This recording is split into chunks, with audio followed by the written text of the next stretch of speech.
మొన్న ఒక 4 days back మన డిఫెన్స్ మినిస్టర్‌తో పాటు పీఎం మోడీ చాలా ఒక 4, 5 రోజుల క్రితం చాలా ఇంటెన్సివ్ మాటలైతే జరిగాయి. మీటింగ్స్ అయితే జరిగాయి ఇంటర్నేషనల్లీ.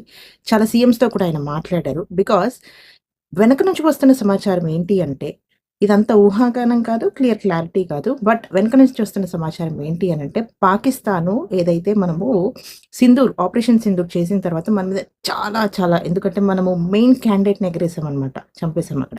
సో, దానికి గాను అటాక్ చేద్దామని ప్లాన్ చేస్తుంది. సో, మన defence minister Ajit Doval and Pakistan defence minister Ajit Doval videos అయితే రిలీజ్ అయ్యాయి. మేము ఖచ్చితంగా కొడతాము. ఆపరేషన్ సింధూర్ ఇంకా ఆగలేదని మన అజిత్ దోవల్ అన్నారు. అలాగే అక్కడ పాకిస్తాన్ డిఫెన్స్ మినిస్టర్ ఏమన్నారంటే, విల్ అటాక్ కోల్‌కతా ఒక్కొక్క పేరు చెప్తున్నారనమాట.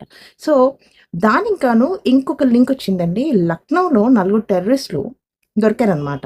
సో, వాళ్ళు మన ఇండియాలో ఉంటూ పాకిస్తాన్‌కి స్లీపర్ సెల్స్‌గా వర్క్ చేస్తున్నారు.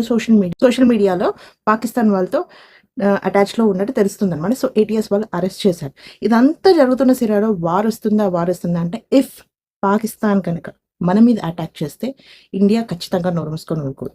ముందు మాత్రం మనం అటాక్ చేయడం. మీకు ఆ విషయం తెలిసిందే. దీని గురించి మీ కమెంట్ ఏంటి? ఒక్కసారి తెలియజేయండి.